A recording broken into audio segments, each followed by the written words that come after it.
And we're live. We're live. Hello, Podfeet. How exciting is that? Oh, that was a Yes. pretty sound. What was that sound? I'm going to show them in a second. So don't forget roll call, Zoe says. We have Bruce from Alabama, which is apparently not where Atlanta is. And there's Georgia. that sound again. And I wrote to everybody I know in Alabama asking them if they were okay from the hailstorms that took place in Atlanta. Same. Well, they have an A and an L in them both. Right. So same thing. Anyway, okay, now we've got medium in Virginia. Nice, Kevin. Bruce from Alabama, Frank from Japan, Mike from somewhere in the Midwest, I forget, Joe from the North Woods. We've got Mr. Ed from down the street, John from not Atlanta, Alabama, and Pie Man from also down the street, Sandy from Nevada, and Zoe from England, and Steve, he's right in the other room. We're all here. Where's listener Lynn from down the street? Yeah, where is listener? Is she here? Are people stalking? So she's on the phone. Or? She's on the phone or a mobile device right now. Oh, she's on the sidebar. She's here. All right. And listener Lynn from down the street. Okay, since I don't have a lot of content, I have to show you the coolest thing. Yeah, actually, it won't be here next week because we'll be giving it to Lindsay. Okay, problem to be solved. Lindsay's got an 11-year-old car. For some reason, Bluetooth has just turned into a nightmare in a car. So I bought this. It's a 7-inch screen. It was $40. So it's got a check mark there and it says English. I'm doing it. This is factory setting. And, oh shoot, it didn't factory restart. Dagnabbit. Well, play button. And then it's asking me to turn on Bluetooth. I'm going to bring up Bluetooth here, and it's going to do that dance, where it says, hey, is this the same code you see in the other place? And yet it never comes up with the code, so that's a little funny. But I'm going to tap to connect, and, I need to forget the device first. Hang on, because I played with it already. So I'm going to turn off Bluetooth, and my car's going to yell at me for having Bluetooth off, and I'll turn it back on. And down at the bottom, it's going to have a funny little code down here at the bottom of the Bluetooth settings that you can't see at all because of the brightness of that light. Anyway, the old thing where it comes up and you tap on it and it says, hey, is this the same code you see on the device? And it's always the same code, but it doesn't show it here. I hit pair, allow favorites to sync, don't allow, and connect to CarPlay. Whoop, it says connect to CarPlay on my phone. Boom. I'm going to tap that, tap connect, and then I go into CarPlay over on this device, and I'm in CarPlay. This thing was $40, you guys. It is a beautiful display, and it comes with a whole bunch of ways to attach a couple of different ways to attach it to the car. It's got a clip that goes into the vents. Lindsay doesn't have a great big vent on her car, so I don't think we're going to end up using that. And another one that goes to a suction cup. She lives where it's really hot, so I don't want to block the vent, and a suction cup's probably not going to stick either. But one of the reasons I really like this idea is this is one that they have a lot of these CarPlay screens, but they all sit on mounts like up above your dash, and that's going to block your line of vision. I don't care who you are. So this is going to be able to give her CarPlay. And I mean, it's got all the devices, and it's fast. It's got Android Auto too. Now, Bruce says here for all the Tesla owners, no, because unless you want to listen to the cruddy speakers on this. So I could actually play something. Let's go into Overcast. Let's see, what was I listening to? How about ATP. Let's see. Give their talking points they want, but then also squeeze a little bit on something, a little more interesting. And I didn't get that from most of the interviews. Doesn't sound bad considering the method of picking up the sound right now through a mic. Right. Well, you can connect the audio because it also comes with an aux cable. And the reason it's not good for the Tesla is the Tesla doesn't have an aux jack. Aux input. Aux input. Yeah. Why did you have to be specific on that, dear? Yeah, you're right. Aux is an output. Well, actually, no, you tried it on an output. That's why you're saying that. So, yeah, it's not terrible. It's got a microphone, so you can make phone calls through this. And you said it didn't sound terrible, right? You heard it from the other side? Yeah, I mean, I wouldn't enjoy it with music, but I think it's fine for podcasts and spoken But I mean, voice. no, when I called you from this using this microphone. How was that hearing it on the other That was side? fine. Yeah. Yeah, voice is fine, I think. Yeah, so I bought another thing that was $50, and this is from a company that makes a very specific mount for your car. And she's got an 11-year-old. Make sure she didn't join the show. Subaru. She doesn't know about this. Yeah, she's got an 11-year-old Subaru Outback, and this thing, you take the faceplate off of the radio, and then there's a holding the radio in place is a screw with a little bracket, and you loosen the screw, and then this thing that I bought, it has a bracket that slides right over that screw head or under that screw head, and you tighten it back down, and then it's bent perfectly to go around the radio so that it pops out. So this will be mounted right next to her radio, but on a pivot head mount, and that thing was $50. And As much as more than the actual device. yeah.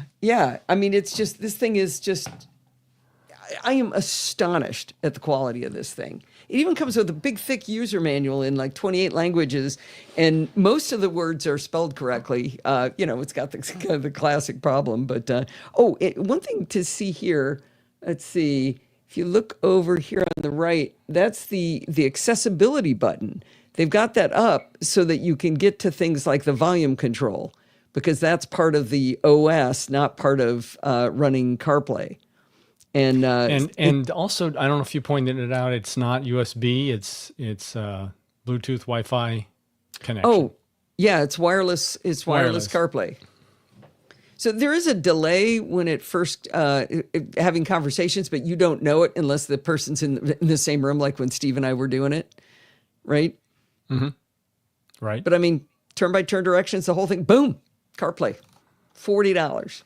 So if you can use one of the mounts they give you, you're out $40. Like I said, I went 50 extra bucks for the a better mount for her that I think will be better for her. So you should review that.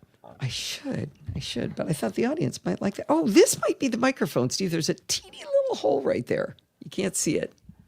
Sure, it won't. I'll take your word for it. Right there. Probably is if it's on the front like that. In the Little glass. bitty hole. In the display. Yep. It's a hole in the display. That would make more sense to have the mic on the front, right? Yeah. So it's got the aux jack out. It takes an SD card. I don't know why. Oh, it's one of these Chinese brands with a bunch of words in it, or letters in it, that all capital letters like they do these days. I can get you guys a link now. So I'll be writing this up, of course, but you won't get to see it live. I still think I want to buy one for Nolan too, but Steve won't let me. So yeah, if Lindsay does jump on the chat, guys, mum's the word. Shh. No chatting about it. Actually, she knows She's I'm probably solving the listening. problem. She's probably watching the live show right now. Yeah. Oh, Kurt, it does have Android Auto as well, but I don't know what they would do it for. What it would be used for. Anyway, I'm super excited about it. I think it's really cool. I think she'll like it. I should save the audio file.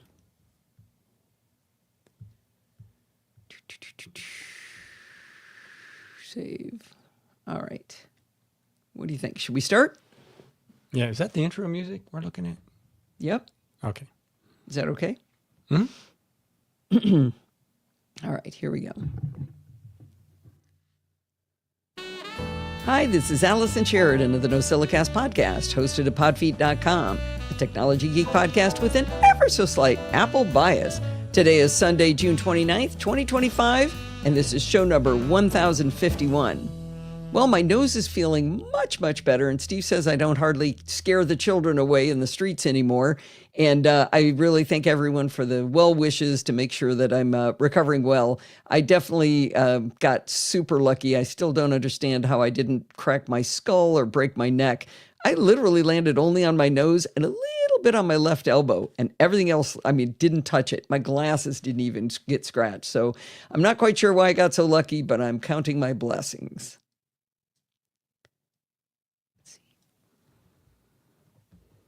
I'm going to do a little A bit more plugging here. A bit more ad-libbing. We're doing a bunch of traveling in the next month or a little bit more. We're going to be going to Macstock, and you should all go to Macstock, and you should use the code PODFEET to get $50 off of your ticket, and I get a kickback on that too. You should definitely do that. I'm going to try to get the show out the Wednesday or Thursday before we leave, so you should get an early show rather than a late show. No guarantees, but that's what I'm going to try to do. And then we're going to be going on a full week vacation in August, and a bunch of people have been stepping up, getting me some content so that I'm going to be able to do the shows and not have to skip vacation, and also not have to impose on Jill and Alistair and Bart to help me out. So a lot of people are coming out of the word work. If you've still got something you want to contribute, it would be fantastic. And I really appreciate everybody who's helped so far. But if you still got something to record, I'd sure appreciate it. So Ed just bought 3 of those CarPlay screens. Did he really? That's what he says. Wow. I believe him. I think Jill probably bought one. I mean, $40. $40. I mean, even if it breaks in a year, you can buy another one for $40, right? Mm-hmm. All right. Let's do a chapter mark. I did do a save. Thank you, Kevin. You know, I've been complaining about Hindenburg, like erasing all my settings every couple of weeks. And I wrote to them and they took it seriously. Preben, and who was one of the founding guys from Hindenburg. And Jill, they asked me an interesting question. He said, are your recents also missing? I thought that was interesting. Oh, and I forgot to do it. He told me where the file is stored. I got to add that down. He told me where the file is stored so I can keep a copy of it and just stick it back in there. Oh, no, I did do it. I kept a copy of it. So anyway. So Jill's asking about data privacy with that device. Let's see, is there a path? I guess there's a possible path, but it would be... Yeah, this has not got Wi-Fi or anything. No, but it is connected to your iPhone wirelessly. Yeah. That would be a tough one. I mean, I trust Apple's security enough not to allow that to happen. Yeah, I don't think. I think without hacking the iPhone, you're probably pretty safe. And I don't think. I hope so. Yeah. Yeah, Zoe, you got to maybe next year. Yeah. If that thing had a direct connection to the internet, Wi-Fi or, cell, then I would trust it less. Yeah. Oh, it does S-Lady too? You can ask it stuff? Mm-hmm. It's crazy. Yes, even with Alice in there. John, Bruce likes me. All right, here we go.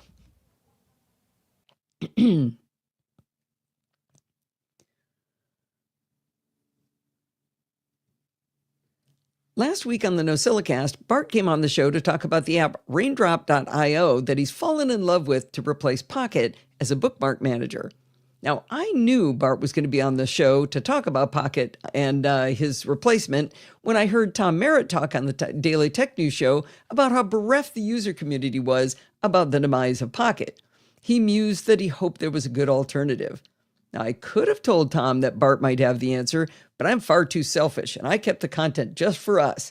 Imagine my delight when I heard Tom introduce Bart on DTNS 5047 on Wednesday, June 25th, to talk about Raindrop.io. So I'm really glad he probably heard the podcast and then knew that Bart had the answer and got it. I should have given it to him earlier, but I didn't. I saved it for us. Anyway, nothing's better than hearing my two good friends chatting. If you're not already listening to DTNS, you are in for a treat. This episode is hosted by Tom and the awesome Jen Cutter, and partway through, they bring on Bart. Definitely look for Daily Tech News Show 5047 to hear Bart talking about Raindrop again. Yeah, wasn't that great? Yeah, it was a good one. 5047, Allison, you are on like 1050. What's going on? Yeah, I know. It's hard to compete with the Daily Tech News Show. Well, yeah, and if you count all of the shows he's done prior stacked to that, up end to end that were the same show, in different incarnations, through no fault of his own, stopped doing them. His problem is those companies kept going out of business and things, or firing him. So anyway, yeah, 5047. Yeah, Zoe works on DTNS. Not that by.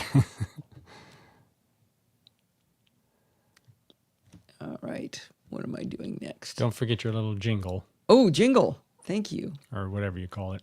Happy upbeat kids musical intro. Is that what you call it? Happy upbeat kids. No, that's what it was called. Oh, it is. All right. I think. All right. And this one's all thanks to listener Lynn. Lynn, did Gary get a... What? Go ahead. Well, you didn't put one in the beginning of your first. Oh, I didn't. So I'm not sure.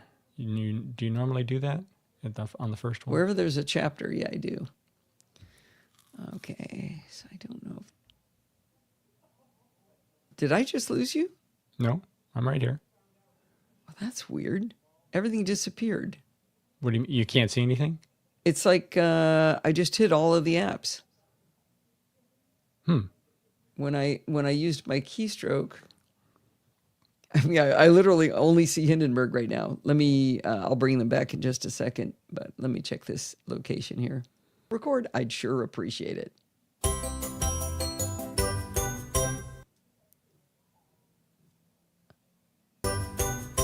Last week on the NosillaCast, perfect. Okay, now what did I do down here? Oh, it worked. Oh, no, it didn't. That got moved. All right, so now where did all my other apps go? Now, do you need to adjust your little happy musical bumper? No, yeah, a little bit. Everything disappeared. That was so weird. But I was hitting a keystroke. Are you hitting in random the buttons app. again? No. All right. Let's check here. Up again. Okay. All right. Ooh, there.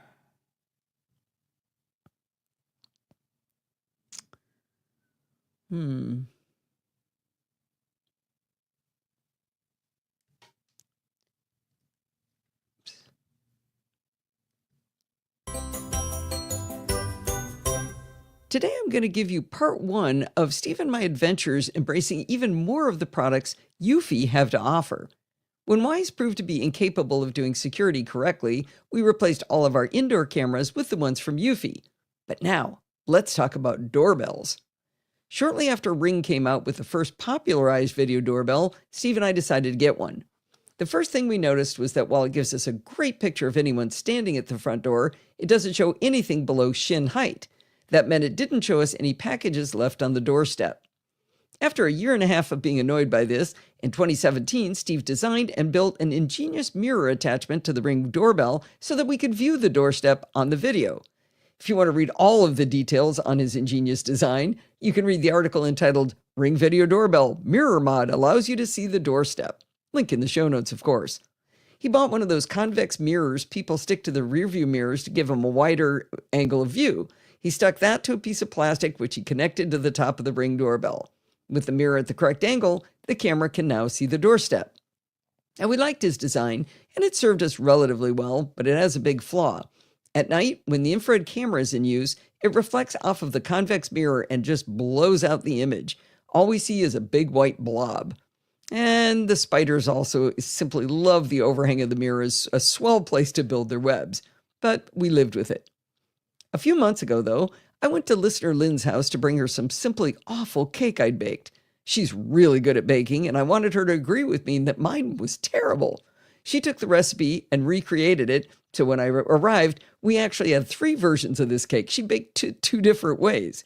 They were all bad, proving it was a bad recipe, but I take pride in the fact that mine was the worst of the batch. After chatting with her husband, Gary, about whether I thought Apple would ever come out with a 27-inch iMac with an Apple Silicon chip, telling him sadly no they weren't, I left their house. But as I walked out, I noticed she had a video doorbell, but not one I recognized. Being nerds, she and I dug into the tech specs of her doorbell. It was from Eufy, and what sold me on it was it has not 1, but 2 cameras. The second camera is dedicated to looking downward at packages. How cool is that? Now, I procrastinated pulling the trigger on replacing our Ring with the Eufy dual camera doorbell until it was time to pick out my birthday present this year. I knew this would be fun for Steve too, not only because he was annoyed about the lack of visibility of packages at night, but because he likes playing with electrical wiring. Now, while I normally try to buy IoT devices every time from a different company to ensure our network is as complicated as possible, choosing Eufy wasn't the worst idea. When we replaced our indoor Wisecams with Eufy, we chose the HomeKit-compatible Indoor Cam C120s for most locations, along with one Indoor Cam C220 pan and tilt camera. Now, it's important to note that not all cameras from Eufy are HomeKit compatible, so choose carefully if that's important to you. The video quality on both of these camera types is 2K, but if you put them in HomeKit Secure Video, it lowers the resolution to 1080p. They still look great, and the Eufy software worked well to set them up. Now, it was time to pick out a Eufy dual camera doorbell. It took Steve a lot of research to narrow down the doorbell cameras because they have so many models. But in the end, he chose the $150 Eufy E340 doorbell, which can be wired or battery powered. We actually only paid $120 for the E340 doorbell because we bundled it with another Eufy device, but that is a story for another day. Now, it's important to note that none of the two, that was a long time without screwing up a line.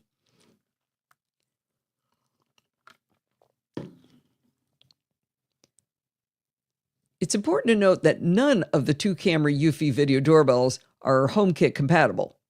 The Eufy E340 doorbell was an absolute dream to add to our network. You first scan the QR code on the back of the Eufy doorbell with the app on your phone. Then you press the sync button on the doorbell, and then the doorbell's camera asks to scan a QR code back in the Eufy app on the iPhone. And then boom, you're done.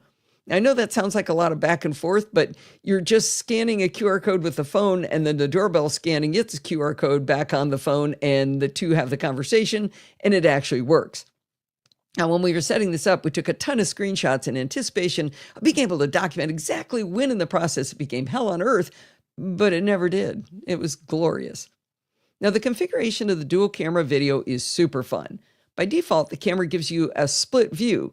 You see the person in the top 75% of the view, and below their shins, you see the doorstep as the bottom 25%. So it's kind of like they've got a missing band in their shins. You can also put the camera, though, in picture-in-picture view.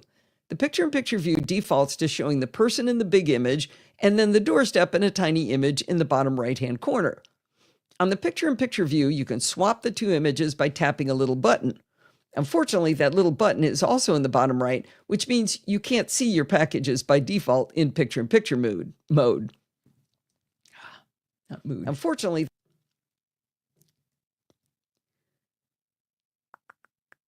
Unfortunately, that little button is also in the bottom right. So that means you can't see your packages by default because the package image is down in the bottom right. Luckily, in the controls, you can move the little picture to one of the other three corners. We put it in the upper left, and now it works great to swap back and forth between those two views. Eufy has a setting for familiar faces where you can take a photo of people you know, and it'll recognize them and tell you when your buddy Ron comes over for pizza on Friday night. The daytime video is really good, and so is the nighttime view. You can choose to have an infrared grayscale image, which is very crisp and clear, but you can also choose to have color video. If you choose color video, it warns you that it'll have to turn on the lights. As a result, color video will shorten battery life, but that's not an issue for us since our doorbell is wired for power, so we chose color video. Like the Ring doorbell, we can answer the Eufy and chat with the people at the door. The audio coming out of the Eufy doorbell isn't as clear as it was with Ring, but it's tolerable. It has a cool feature where you can pick from some canned responses. Actually, I'm going to elaborate a little bit more. The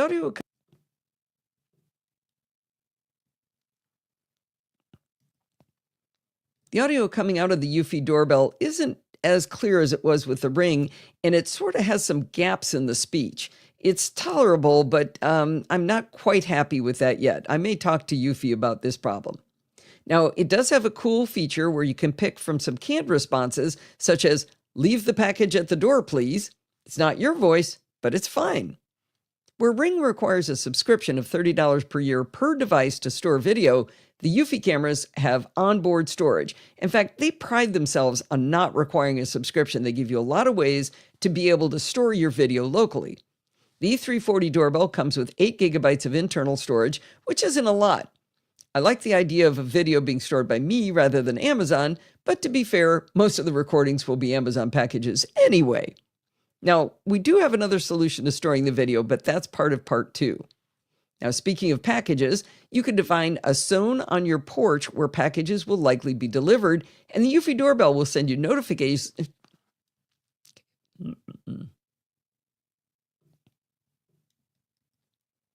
Speaking of packages, you can define a zone on your porch where packages will likely be delivered, and the Eufy doorbell will send you notifications when it recognizes a package. We've already had that happen, and it was pretty darn cool. When we first got the Ring doorbell, we were shocked when our single Amazon Echo announced that someone was at the door. That was a cool integration from Amazon, but it seemed a little bit rude that it never asked me if that was okay to do. I did like it, so we kept it that way. We were kind of sad that with the new doorbell from Eufy, we would no longer hear the Amazon Echo say, "Someone's at the ding-dong." That's what we named it. Made us laugh. Well, I was poking around in the settings for the E340 doorbell, and under Indoor Chime, I found a setting called Alexa as Chime. It says, "When the doorbell is pressed, your Amazon Echo will send an audible chime to announce that someone's at the door." Now, we seriously do use our Echo for nothing else, so I had to download and install the Alexa app to execute this. From there, it was easy enough to add Eufy security as a skill. Now, when the doorbell is pressed, our Amazon Echo announces, "Someone's at the dingy-ding-dong." Well, technically, she mispronounced it as dingy, meaning something gloomy and drab, but that makes us laugh even more than the real name. We keep hearing dingy-ding-dong. With the Ring doorbell, we also had one of their chime units to act as a ringer for the doorbell. Steve bought the $40 Eufy add-on chime that works with the E340 doorbell. Where the doorbell was a delight to connect to our network, the add-on chime was not. It's one of those 2.4 gigahertz devices that makes you connect to its network, but then it didn't tell us the password for itself until after it stopped trying to let us connect. I mean, it wasn't hell on earth, but it did take 3 tries and 2 engineers with advanced degrees to get it to connect to the network. Now, we've been laughing at ourselves for adding the add-on chime and the Alexa skill, because when the doorbell rings, our Apple Watches, our iPhones, our Macs, and my iPad all send us notifications.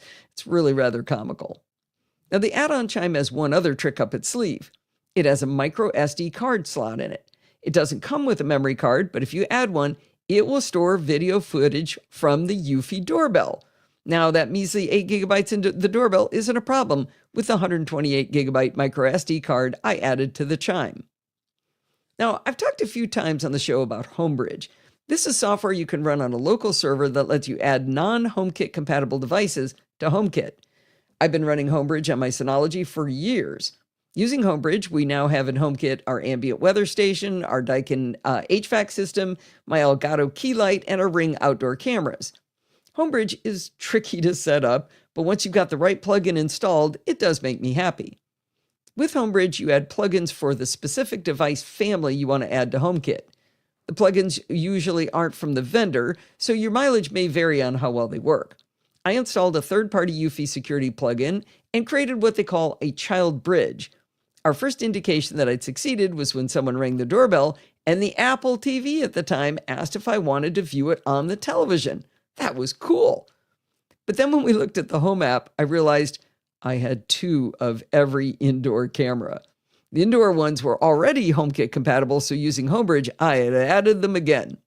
Now, because of some other shenanigans, I had to delete and reinstall the Homebridge plugin for Eufy security. Now,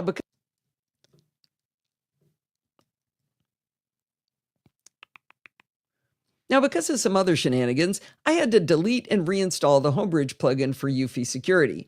Steve asked, could I pick and choose which cameras were put into HomeKit via this Homebridge plugin? And it turns out you can.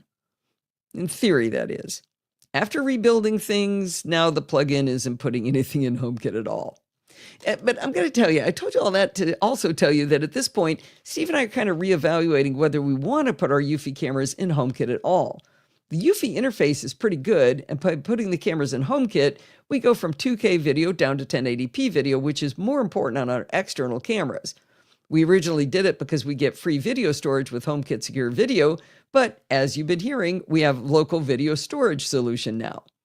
We also get to define zones of movement detection with the Eufy app, and we lose that with HomeKit integration as well.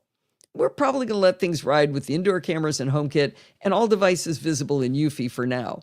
But I wouldn't be surprised if at some point in the future you hear me say that I moved all of the indoor cameras out of HomeKit. Now, we may be in the honeymoon phase, but we're really happy with Eufy E340 dual camera doorbell. The video is great, having color video at night is excellent, and most importantly, we can actually see the packages on our doorstep. And to close out the story, if anybody was still worrying about him, listener Lynn's husband, Gary, bought an Apple Silicon 24-inch 4K iMac, and he's delighted with it. Oh, one ringy dingy. Yeah, that brings Ernestine. back memories. Yeah. Oh, let me get that GIF running on the... Oh, does it actually move? It pauses There it is. if I scroll away. Oh, that's good stuff. She had a good snort, as I recall. Yep. Oh, Mike, you're singing Mr. Ed's song. He loves Home Assistant. So I don't remember if I talked about it last week, but I got from the Homey people, they gave me a Homey Bridge, which does a lot of the same kind of stuff. Yeah, I don't know if it's the same, but maybe a simpler version than Home Assistant. And but it doesn't work very well. I'm bummed. I wanted to love it, but it's and like because of that, you not won't be ready yet. reviewing it, right? Yeah. I just can't quite. It was so close, though. I should unplug that. Yeah. Ed, if he has any problems, you'll help him, right? I like to volunteer. Signing people it up. for- Why not? Oh, he says, you betcha. He tried to explain it to me, and I don't know. I couldn't follow it. And I couldn't see trying to convince Steve to use it either. All right, how's this sound? Oh, it has gotten easier? That's good to know. And he's delighted with it. At CES last year, I interviewed Amos Miller about the Glidance device.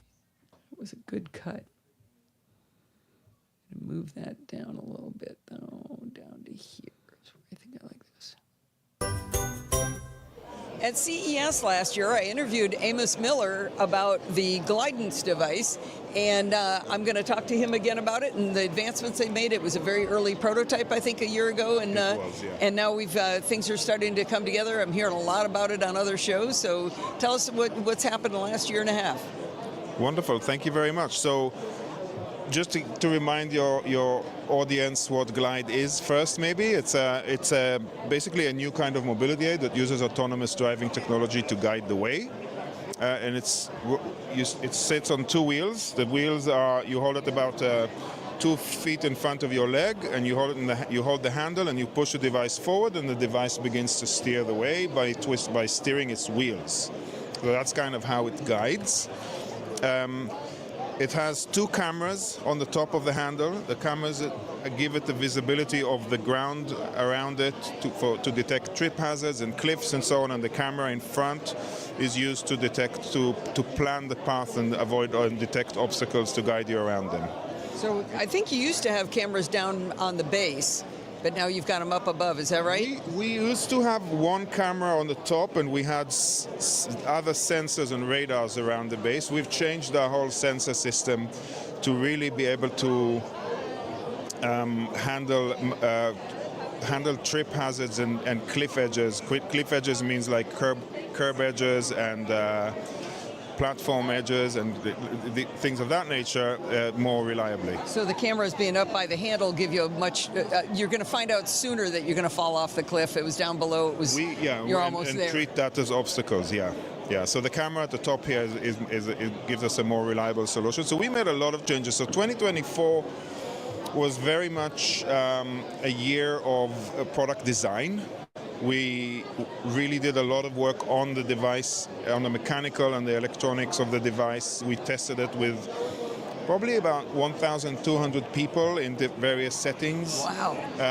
We changed the whole steering mechanism. The wheels are much bigger now to handle the terrain,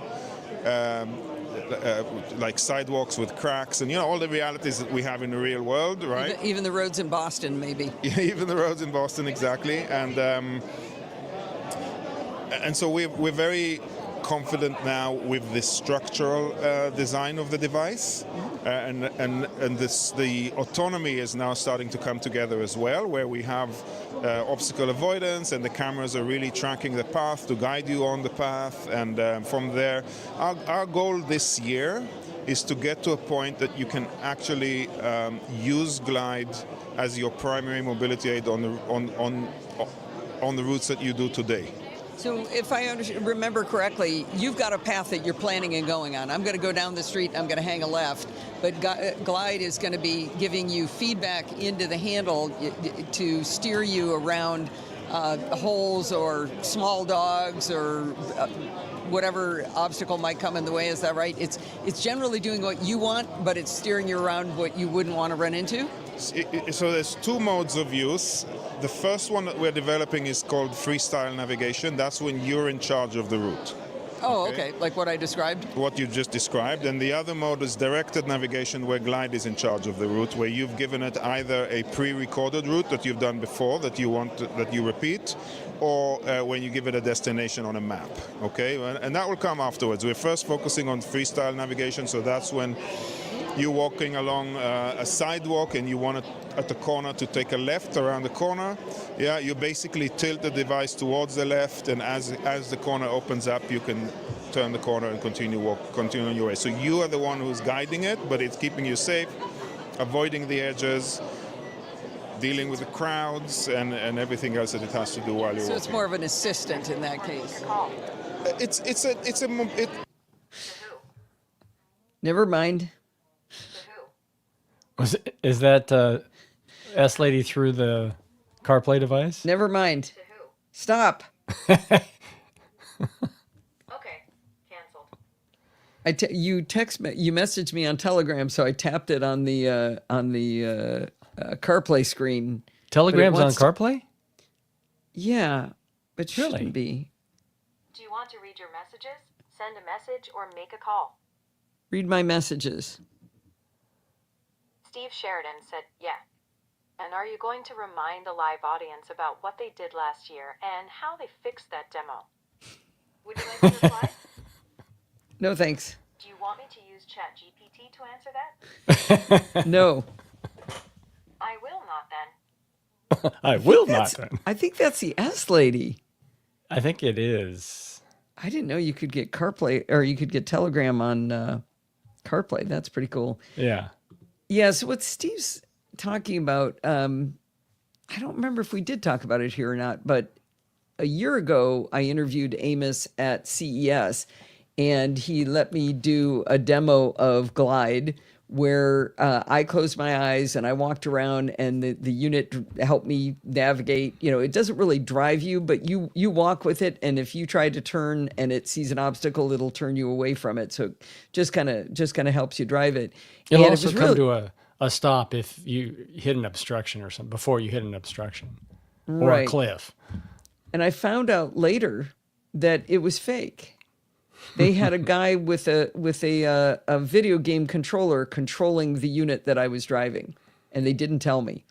And I went to talk to Amos at CSUN to tell him that I thought that was really crappy, that I was really disappointed in him for doing that. And I was going to do it last year at CSUN, but he had a big crowd around him, so I didn't do it. But I did it this year. And he apologized, and he said, yeah, I know, we really shouldn't have done that. What we were trying to do is let you experience what it would feel like when we had the software ready. But it's like, yeah, that's not what you did there, dude. You really kind of, I don't know, misled people. I didn't like that. So I'm still a little tenuous on whether Yeah. I buy this or not. So what that does is it breaks trust, Yeah. and you got to earn that back. Now this demo did do it autonomously, but you always wonder what else are they doing behind the scenes that they're not Right. telling you. I made the guy like hold his hands up, like nothing up my sleeves. I'm not touching anything. And I looked around to make sure Yeah. nobody was doing anything. Any game controllers. Right. And they swore they weren't. But it still kind of gave me pause. They've now tested it with a ton of people. It was over 1,000 people have gotten their hands on it to Yeah, actually that's try it 1,200. who are blind. So, yeah, maybe it's real. You don't see words on support the show, but I wrote them while that was playing. So let me do this.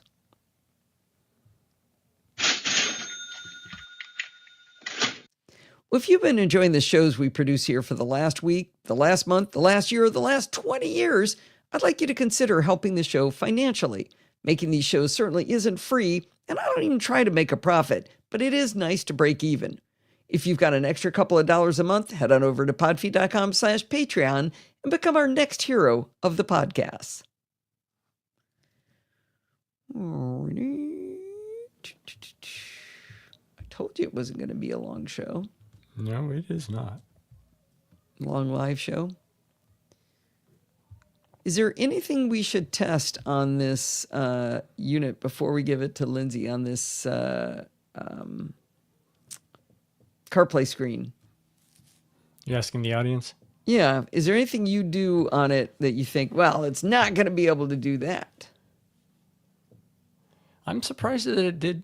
Is there a Telegram app then that shows on the CarPlay display? Yeah. So, well, There I'm is, seeing okay. it down in the dock down here. Okay. So it's mirroring what's on my phone. So there's Oh, there's okay. the icon, but not every app is on here. I was surprised to see Zoom. Libby. So Libby's a book app for libraries. So I guess you could listen to audiobooks on that. The Target app. Why is the Target app on here? I think it does things with geolocation, to have, orders ready for pickup. Wow, that's kind of cool.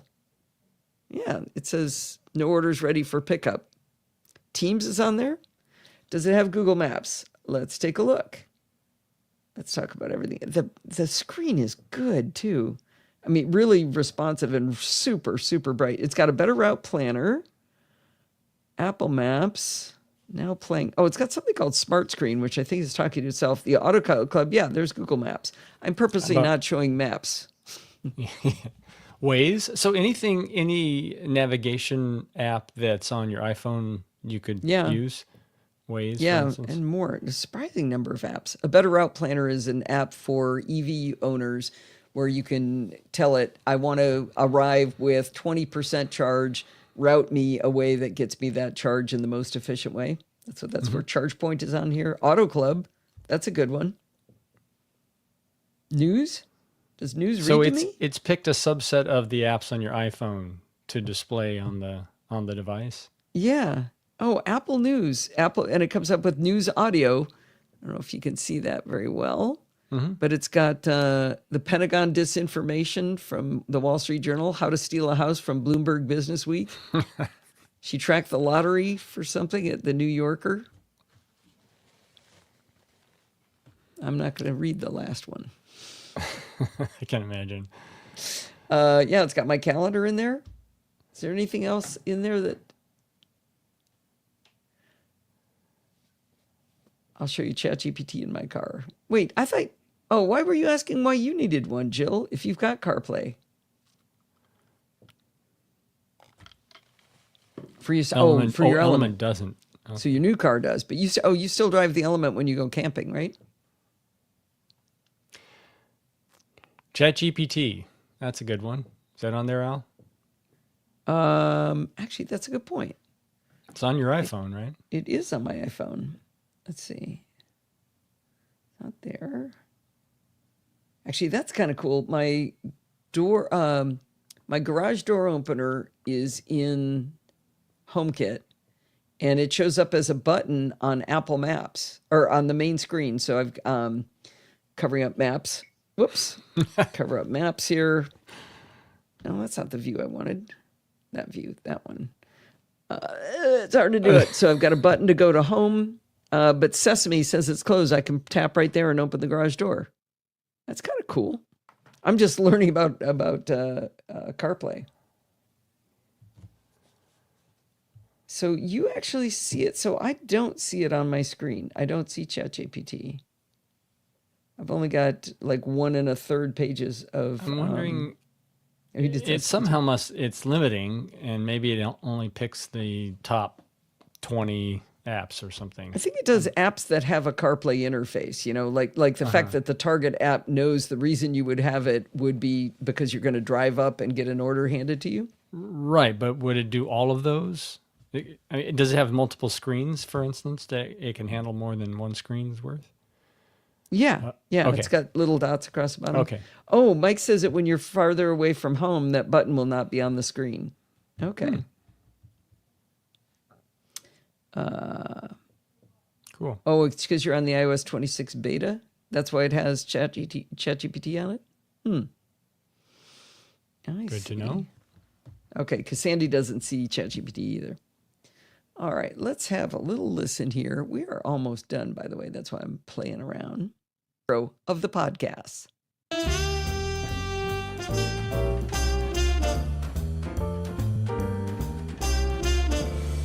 Oops. Well, it's that time of the week again. It's time for Chit Chat Across the Pond. This is episode number 817 for June 25th, 2025, and I'm your host, Allison Sheridan. This week, our guest is Adam Engst, writer, editor, and publisher of the fabulous Tidbits Content Network. Hi, Adam. Hello, Allison. You were sounding a little like an auctioneer there. It's like, you had it really going. You're right. It's going to be... I do get excited when I'm talking to you. Well, this is going to start as a sad story. Maybe the whole thing's a sad story. But in late May, the browser company announced that they're discontinuing their groundbreaking web browser, Arc. As soon as I saw the headlines, my heart sank for people like Tom from Ontario, who first introduced the NosillaCast audience to Arc, and Adam, who's been one of the biggest fans of Arc. So, sad trombone to start, but do you want to maybe give us a brief overview of what Arc gave us and then walk into what's happened? Yeah, sure. So Arc really was the result of rethinking what it means to use a web browser. So previously, web browsers had basically been these kind of almost simple, dumb wrappers. All right, I'm actually going to cut things off. A picture from my MacStack PowerPoint about AI. I'm stuck on my presentation, Jill. I got halfway through and I'm stuck. I want to change my topic. I'm not going to, though. All right. Here, thanks so much, Allison. Okay, there we go. Well, this is going to wind us up for this week. Did you know you can email me at allison@podfeed.com any like? Nope. Well, that's going to wind us up for this week. Did you know you can email me at allison@podfeed.com anytime you like? You can send me those recordings you're going to do for me. So I have less work to do to try to cram so many shows in when I'm taking some vacations. If you have a question or a suggestion, you can also send it to that address too. Remember, everything good starts with podfeed.com. You can follow me on Mastodon at podfeed.com/Mastodon. If you want to listen to the podcast on YouTube, you can go to podfeed.com/YouTube. If you want to join the conversation, you can join our Slack community at podfeed.com/Slack, where you can talk to me and all the other lovely Nosilla castaways. You can support the show at podfeed.com/Patreon, like I talked about earlier, or if you want to do a one-time donation, we love those too. Podfeed.com/donate lets you do it with Apple Pay or any credit card. Or you can use PayPal if you like it. Where do you think it is? Podfeed.com/PayPal. And if you want to join in the fun of the live show, head on over to podfeed.com/live on Sunday nights at 5 p.m. Pacific time and join the friendly and enthusiastic Nosilla castaways. Thanks for listening and stay subscribed. If I change my topic, what? Chuck will be upset. It was Chuck's fault. Why Chuck, was that? Well, Chuck was interviewing me for the Road to Macstock, and This is last year, right? Yeah, was that last year or 2 years ago? Anyway, I was talking about my topic, and I was kind of just blah blah blah talking about my topic. Sounded kind of boring, and then I started talking about how I was using a mind map to write it, and how great it was, and I got really enthusiastic about the tool I was using. And mind maps are really cool. And he goes, "Wow, sounds like you should do your topic on that instead." And I went, "That's a great idea," and I changed my topic 2 weeks before the show. Mike was really happy about that. Yep. That was a good presentation I ended up doing, though. Let's see. Let's see. How long? 120. Yeah, that's a long one. Thanks for listening, and stay subscribed.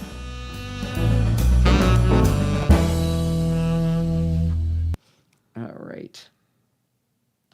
Bruce, are you going to hopefully introduce yourself to me? Because I'm not sure I remember what you look like. I think we've met before, right? But I'm so bad with names and faces and all that kind of stuff.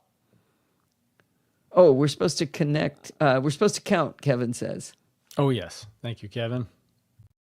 Wingman comes through. I only get 5.